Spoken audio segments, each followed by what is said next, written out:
Super Smash Bros. Ultimate has been out for almost 5 months now, and we've all discovered all sorts of things when it comes to combos, hidden items, and all sorts of other things. But today, since it's Easter, I decided I'm going to go ahead and show you guys some Easter eggs. Let's go take a look. When Pit gets star KO'd, he yells out this. This is a reference to what Pit actually says in Chapter 17 of Kid Icarus Uprising. Pit! Pit! Mayday! Mayday!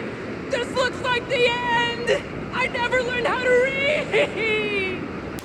There are actually a few characters in Smash Ultimate that take damage while in water. Incineroar because he's a fire-type Pokemon.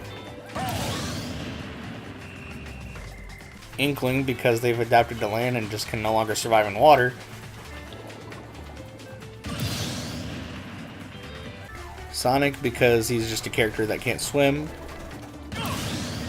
And Charizard as well, just because he's also a fire-type Pokemon.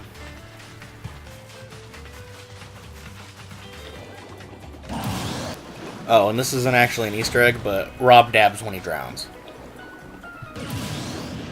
King DDD's new Final Smash is pretty cool. It's a reference to the cage fight you have against him in Kirby Superstar Ultra.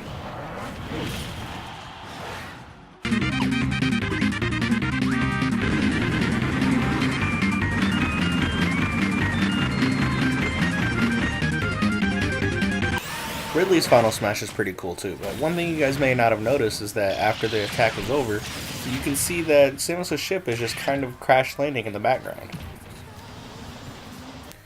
In Yoshi's Final Smash, a lot of people may think it's a reference to the melee opening with all the Yoshis running, or even Mufasa's death in The Lion King, but in reality, all the Yoshis are just running from the IRS. Playing as Link at 0% or at full health, a fully charged forward smash will cause a beam of light to appear.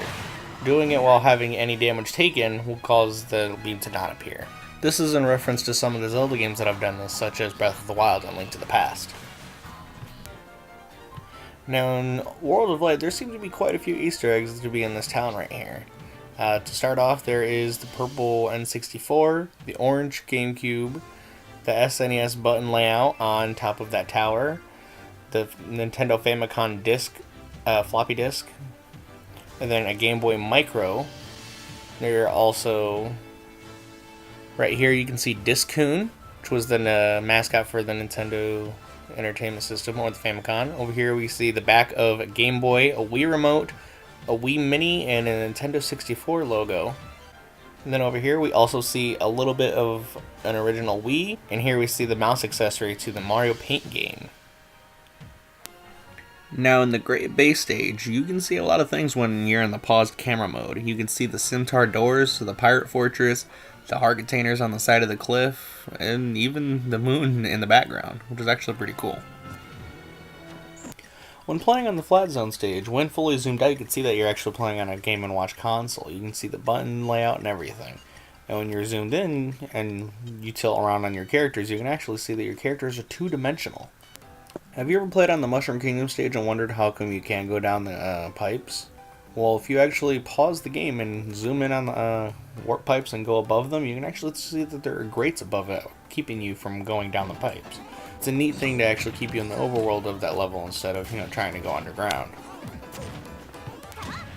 In the Great Plateau stage, once you destroy the top of the tower, you can actually see that a small platform will appear. And on the small platform, there will be engraved some text on there, and I believe what seems to be Sheikah handwriting, but what it translates to, it actually says Super Smash Brothers, which is actually a pretty neat idea. Also, when you zoom out and just kind of look around the stage, you can also see a huge part of the overworld from Legend of Zelda Breath of the Wild, which I believe is really cool. It just looks really beautiful.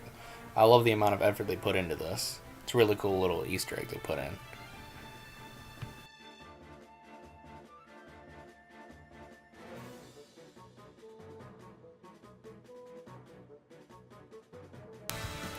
When playing as Meta Knight, you can see that two of his alternative skins are of, one, Galactonite, and two, is of Dark Meta Knight.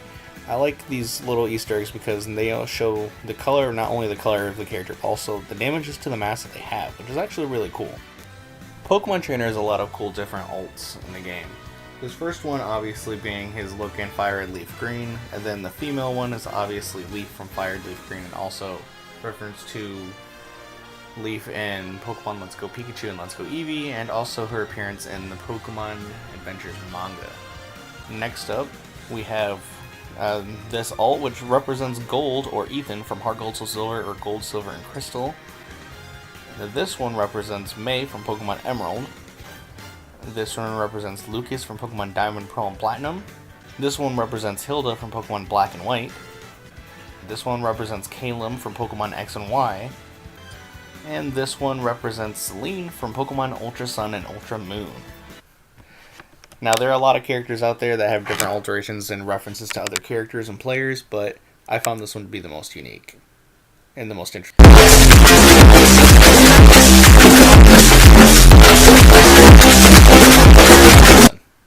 I'm just kidding. Well, that was some of the Easter eggs and references I could find here in this game. I know I've probably missed a lot, but that was the only ones I could find in time for Easter. Well, yeah. Anyways, I had a lot of fun making this video. I did have some friends actually helping me make this video, so I will leave a link to either their YouTube channels or socials, whatever they have, in the description. And I really hope you guys enjoyed this video, and I will see you guys in the next one.